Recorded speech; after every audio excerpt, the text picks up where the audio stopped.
Hello to all, this is doctor Rohini and welcome to Sparsh homeopathy clinic. दोस्तों, आज हम बात करने वाले हैं कि हमारे स्किन में झुर्रियाँ क्यों पड़ती हैं। जब हमारी एज बढ़ती है तो स्किन में झुर्रियाँ पड़ने लगती हैं और फाइन लाइंस दिखाई देने लगती हैं। अधिक एज में तो झुर्रियाँ पड़ना कॉमन है, पर कभी-कभी ये देखा जाता है कि समय से पहले ही स्किन पे झुर्रियाँ आने लगती हैं और फाइन लाइंस दिखाई देने लगती हैं। स्किन में ग्लो कम हो जाता है, उसमें डिहाइड्रेट होने लगती है। इसकी क्या कारण है?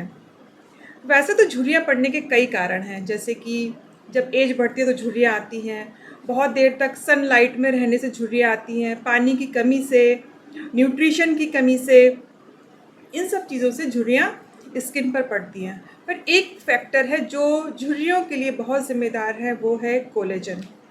ये कोलेजन क्या होता है और इसका हमारे शरीर में क्या रोल है, और इसके कम होने की वजह से हमारे शरीर पे क्या इफ़ेक्ट होता है, इसके बारे में आज हम बात करेंगे।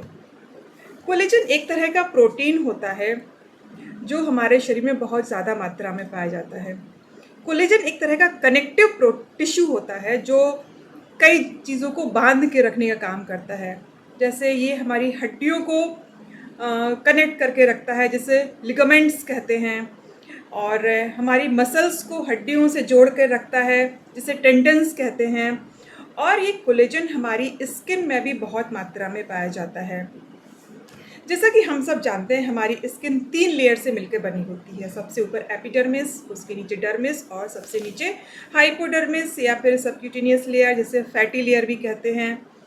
जो डर्मिस होती है वो मोस्टली कोलेजन और इलास्टिन नामक फाइबर से मिलकर बनी होती है।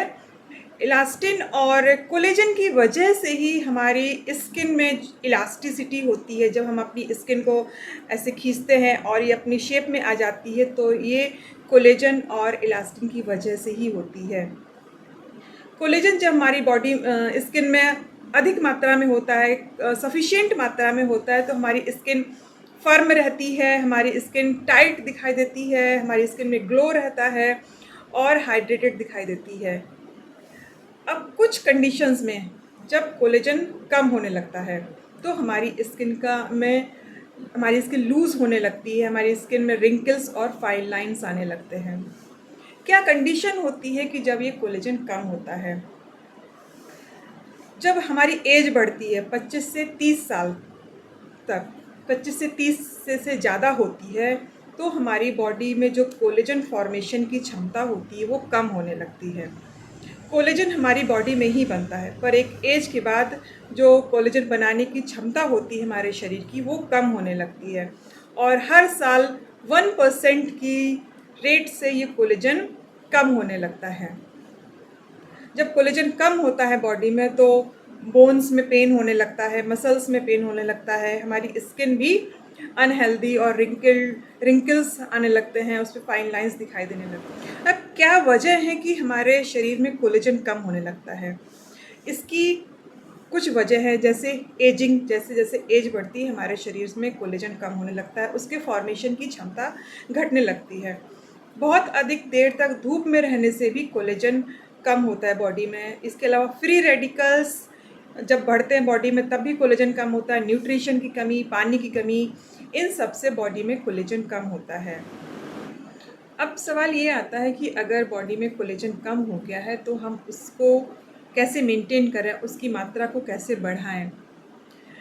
इसके लिए या तो हम कोलेजन के सप्लीमेंट्स ले सकते हैं, और या फिर हम उसकी बनने की जो प्रक्रिया है, कोलेजन फॉर्मेशन को बूस्ट कर सकते हैं।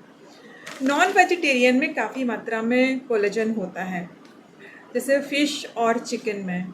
पर फ़िश और चिकन की स्किन में कोलेजन ज़्यादा होता है, जिसको हम अक्सर हटा देते हैं। इन सब की स्किन से बने हुए कोलेजन सप्लीमेंट्स मार्केट में आते हैं। जो लोग नॉन वेजिटेरियन हैं वो इन सप्लीमेंट्स को ले सकते हैं। वेजिटेरियन फूड में कोलेजन नहीं होता है, पर वेजिटेरियन फूड कोलेजन के फॉर्मेशन को बढ़ा सकते हैं। कोलेजन फॉर्मेशन को बढ़ाने के लिए प्रोटीन रिच डाइट लेने की ज़रूरत होती है, क्योंकि जो कोलेजन होते हैं वो प्रोटीन ही होते हैं। प्रोटीन रिच डाइट लेने से कोलेजन फॉर्मेशन बढ़ता है। इसके साथ ही सिट्रस फ्रूट, जिनसे विटामिन सी मिलता है, वो भी कोलेजन फॉर्मेशन को बढ़ाते हैं। पर्याप्त मात्रा में पानी पीने से भी कोलेजन फॉर्मेशन को बढ़ाया जा सकता है। इसके साथ ही एक्सरसाइज करने से भी कोलेजन जो फॉर्मेशन की प्रक्रिया है वो तेज होती है। एक्सरसाइज करने से मसल मास बढ़ता है, इससे हमारे शरीर में काफ़ी एनर्जी प्रोड्यूस होती है और कोलेजन फॉर्मेशन की जो प्रक्रिया है वो बूस्ट होती है। इसके साथ ही एंटीऑक्सीडेंट्स ज़्यादा मात्रा में लेना चाहिए, जिससे कि फ्री रेडिकल्स बॉडी में कम हो सकें। एंटीऑक्सीडेंट्स हमें फ्रूट्स और वेजिटेबल्स में मिलते हैं। कुछ सीड्स हैं जैसे कि पम्पकिन सीड्स, चिया सीड्स और फ्लैक्स सीड, इन सब की मात्रा भी अगर हम अपने खाने में बढ़ाते हैं तो कोलेजन की मात्रा को हम अपनी बॉडी में बढ़ा सकते हैं। नट्स भी हमारे शरीर में कोलेजन को बढ़ाने का काम करते हैं। एजिंग एक नेचुरल प्रोसेस है, पर अगर हम अपनी डाइट में कुछ चेंजेस करें, एक्सरसाइज करें, पर्याप्त मात्रा में पानी पिएं, तो हम इसकी प्रक्रिया को स्लो डाउन कर सकते हैं, एजिंग को स्लो डाउन कर सकते हैं और इससे होने वाले जो चेंजेस हैं हमारी स्किन में, हमारी बॉडी में, उनको डिले कर सकते हैं। कुछ होम्योपैथिक मेडिसिन्स हैं जो एजिंग के प्रोसेस को कम करती हैं। इनमें सबसे इम्पॉर्टेंट है जिनसेंग। जिनसेंग एक बहुत ही अच्छी मेडिसिन है। ये एक एंटीऑक्सीडेंट की तरह काम करती है और हमारी बॉडी में फ्री रेडिकल्स को कम करती है। जिनसेंग 1x की एक गोली सुबह दोपहर शाम लेने से स्किन अच्छी रहती है, हमारे हेयर अच्छे रहते हैं और हमारी पूरी बॉडी पर एजिंग के अफेक्ट को कम करती है। इसके साथ ही बर्बरस एक्कोफोलियम बहुत ही अच्छे एंटीऑक्सीडेंट की तरह काम करती है, हमारी स्किन के ग्लो को बढ़ाती है, हमारे स्किन को फेयर करती है। साथ ही बर्बरस एक्कोफोलियम लीवर पर भी बहुत अच्छा काम करती है, ये डाइजेशन को इम्प्रूव करती है। इसलिए बर्बरस एक्कोफोलियम का मदर टिंचर 10-10 बूंद सुबह दोपहर शाम लें, तो इससे आपकी एजिंग से रिलेटेड जो स्किन की प्रॉब्लम है वो काफ़ी हद तक कम हो सकती है। जिनसेंग 1x एक गोली सुबह दोपहर शाम और बर्बरस एक्कोफोलियम मदर टिंचर की 10-10 बूंद सुबह दोपहर शाम लें, आपकी स्किन और झुर्रियों की समस्या काफ़ी हद तक कम हो सकती है। Thank you.